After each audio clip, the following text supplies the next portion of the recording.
khai le Kolkata rail station kan khenga khol din wak vai pahnih te mani in kal don ani hi helai phei hi ni ya solai so gate ani ya ta sang kan lut mai do na in hai kuak chop deu tak tak ngai don ni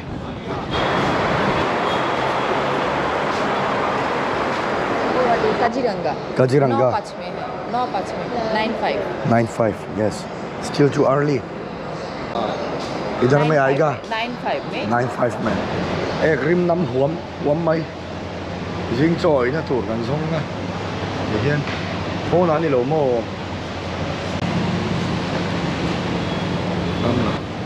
hey second class Lal Gola Kolkata to Lal Gola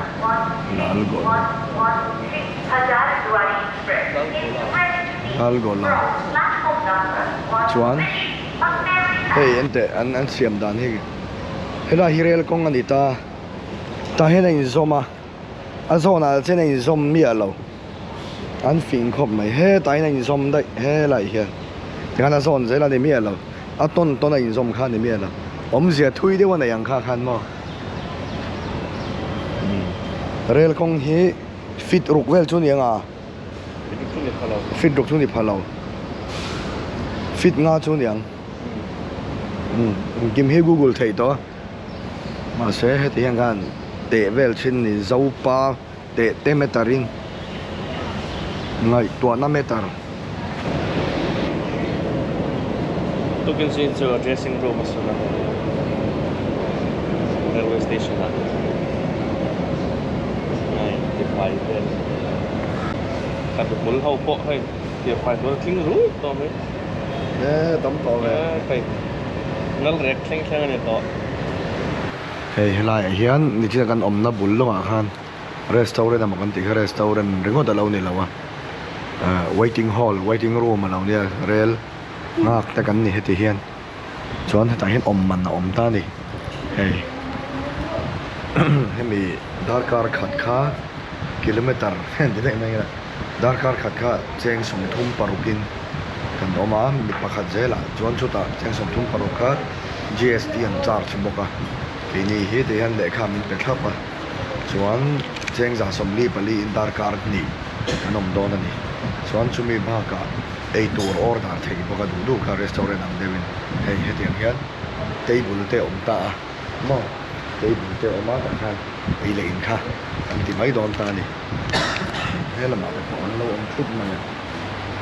ne tu da chuan dar kwa alo pel ta kan departure time kha 9:05 ania chuan tu na hian AC3 kan ti ang chi a khan sai rang foreign service dona khatiam chi kha an pon ve khamo chuan kan chuang lu to ni bakleng kan plana ma ni kan voi khat train lak na ni ya kan mi shil chop thawin kan kala jon bidam te kan zot nei zel boka hei chante po hela hi number 19 so si tania 24 hi ka si tania site an tia chota jon a chunga hian kamu don ni le pe kana ni jana po chunga kamu to nge mo soi le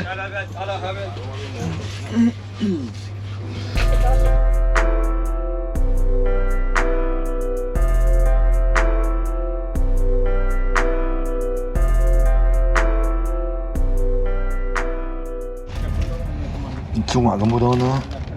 hei lukham te le tiang bedsheet te hi a chom ve na chuan hei hi nge kan ai nang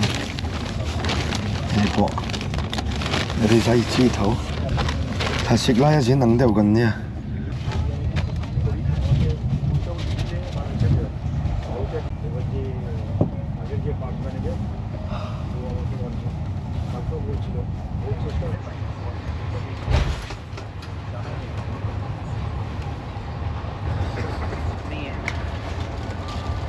दीदी तो थोड़ा सा light of कर दो मूंग दाल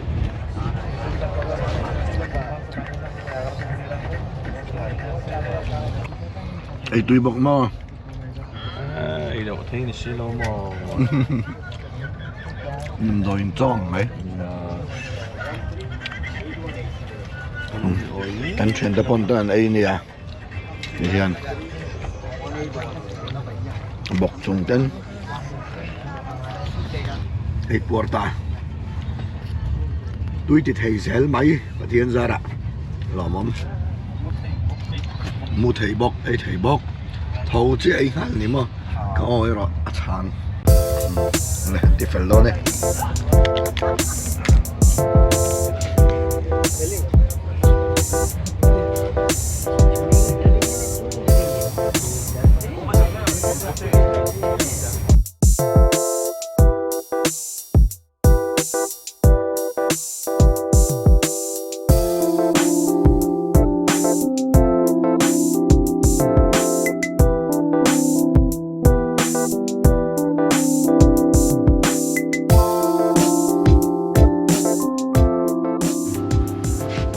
le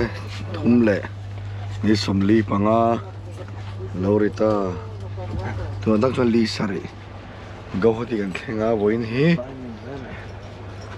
ni som paruk September lorita e helai hian ka mua lo thau lok de ngon do neng hei chu không thấy được rồi kan hon ve te rel zai bye rel chon chon kan du to ri ta khano ya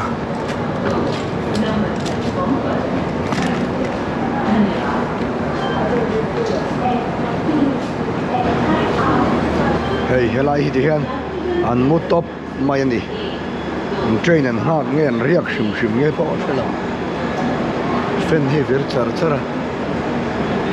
eng hau te kan chuan pui de khan ne a eng ti khotika ma ka in mu le tom si lo lung len thak do nge po ka sa chem lo ve a hei hi a train number ani lo ne o a train number ani lo a coach number zo ka ni hei hi o kan chuan huna han train number mo kan lo ti nge train number chu heng lai anga hen in tara shanin ta hian hey 12504 di laki a train number ani hei po an lo po thani hi hnoyam pangzel hi coach danga chuan a in tar chang kha an po kha thalo top chuan chuta helai hi hei B4 in dileta di B4 kha kan coach omna ani ti ka shel hal bok tur ania a bi a coach number ni china kan soita ka chu ai ziak ngai chi lo chuan B4 ti hi ke mani na kan ticket kan en mil tur ani boka lo tar langanga chuan helai panga hian up and down kha ain tar don ni nge kha khami kan ticket number ra khan tapon kan ticket number kha lo langa midang ticket number po lang don a train number ka ti da train number po ha lang don chon helai pe chu helai digital a display tel bok ani hi B4 agar ta la adanga chon display tel che lova chuan ke ma ni chang hian en kop ta ila hei hi ka train ticket ani ta ni chuan Kolkata chu Guwahati kha ka local don ta ta coach number ka wasong ta coach number chu abom khat zel kha ni maya helai ve la la ya hang gen ta train number and name ti khulo ni ta ni ka train number chu 13181 Kaziranga Express ti khu ni ta chuan hei hi 13181 up ti khi lo ni ta chuan B2 thì hiện nay trong cái nào này thì là chuan hết ta cái train à booking status à quan CNF thì có confirm thì nào nè B2 thì khu hay thì hiện là in mail chia ta này cái chuan nó tour coach khá lâu này ta này chuan 19 ông ta anh hoa 24 19 khu cái chuyện pa này na cần seat number này ta này cần một nó tour kha à đó chia soi hal bọc 19 to ta upper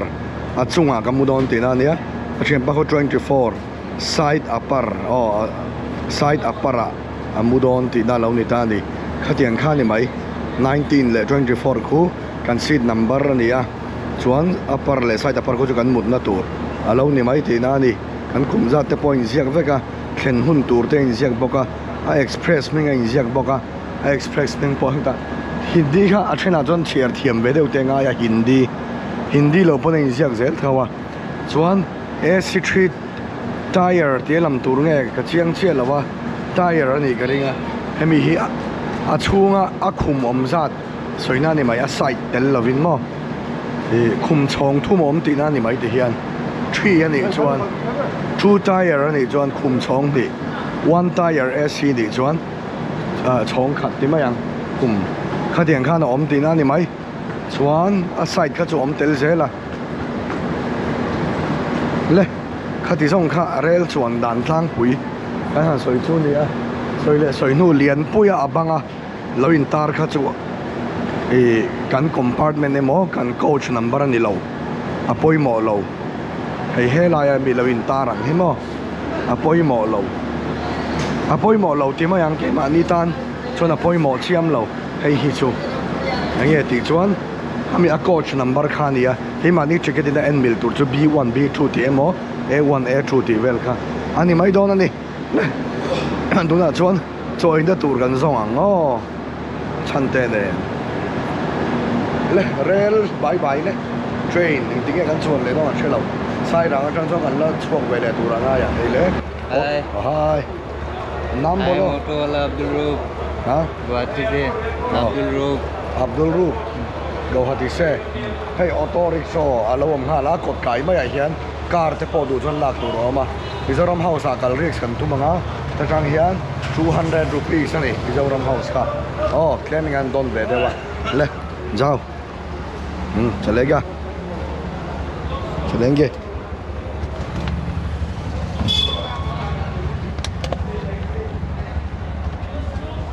लोग जाएगा airport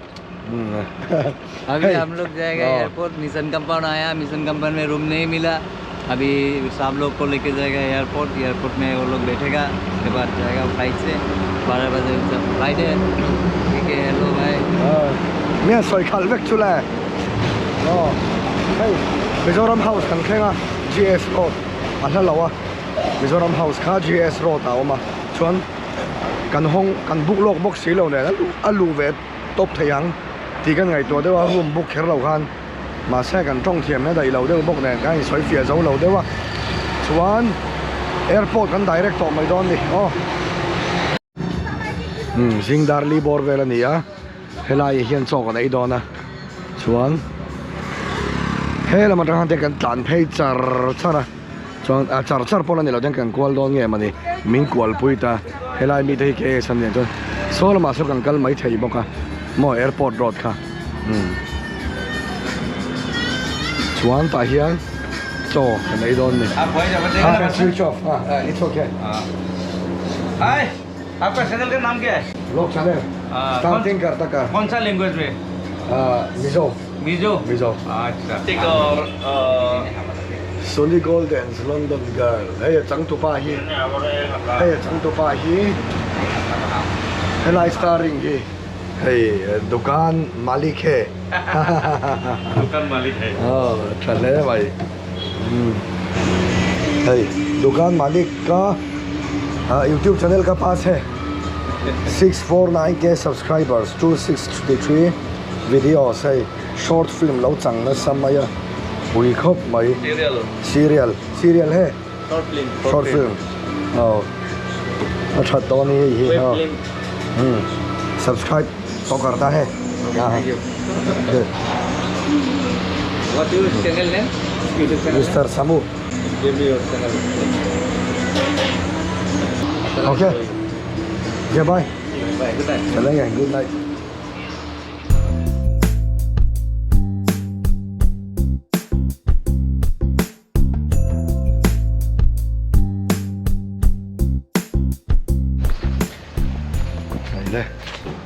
Guwahati airport dam taking yang khenga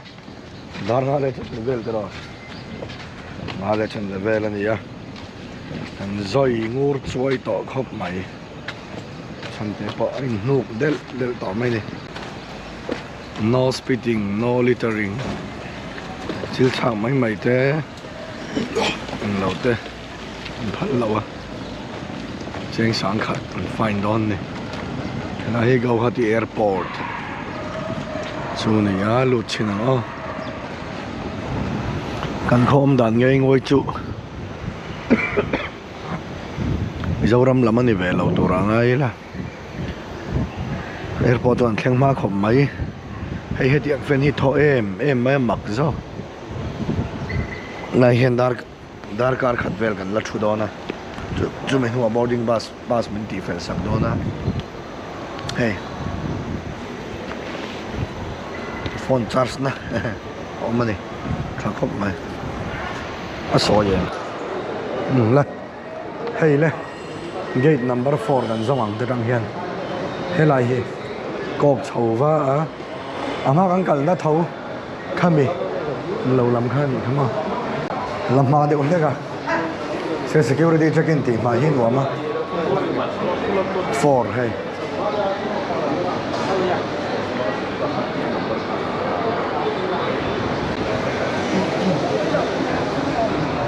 cơ quan chủ tang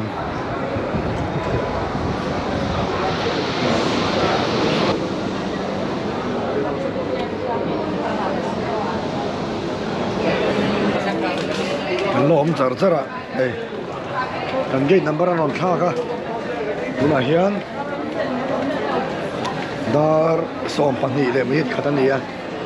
kan gate number anon thak sia kan chho 6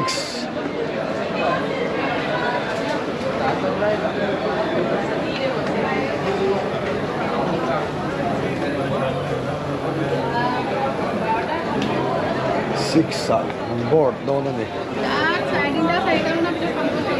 Santai orang kau biasa lah. Kan ni lui mai.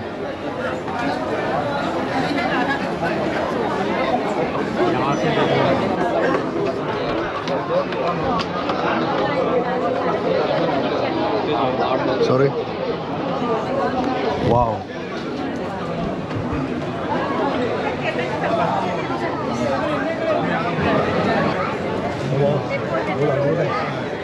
Hol tê nụ papo tum lâu nó thì quả cái điểm mua hay anh đi món về đồ ăn rành khóc mày val tê này hay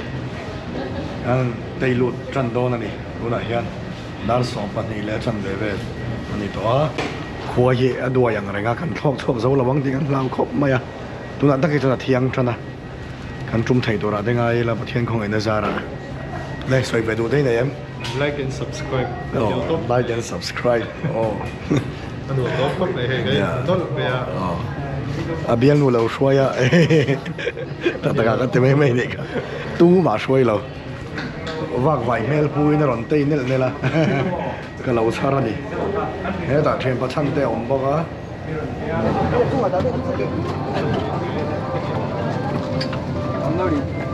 17. 17 CBA, 17E here. Moro, nama hanya kah 17F ni kah? Customer ground passenger deep boarding complete. 17 Nama F lobby.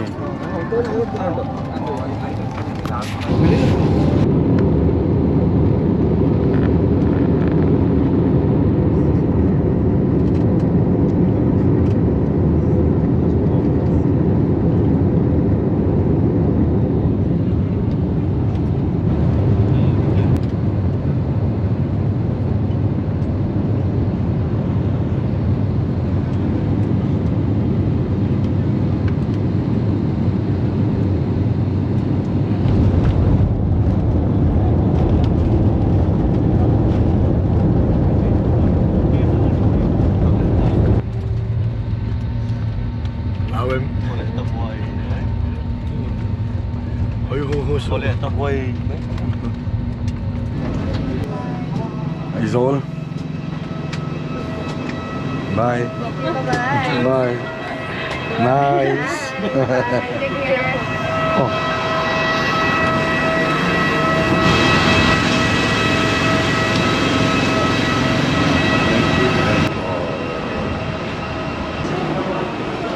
Tihan ILP inner line pass counter an tinghala ni foreigners ten ai lo mai so kol lamami kha thole ni ya bokadin hule ta aron suwa khar em lom hem relax bye bye ho don tai ที่ข้านส่วนมันค่ะก็ในเราที่ทัดต่อสู้อาสาชาติ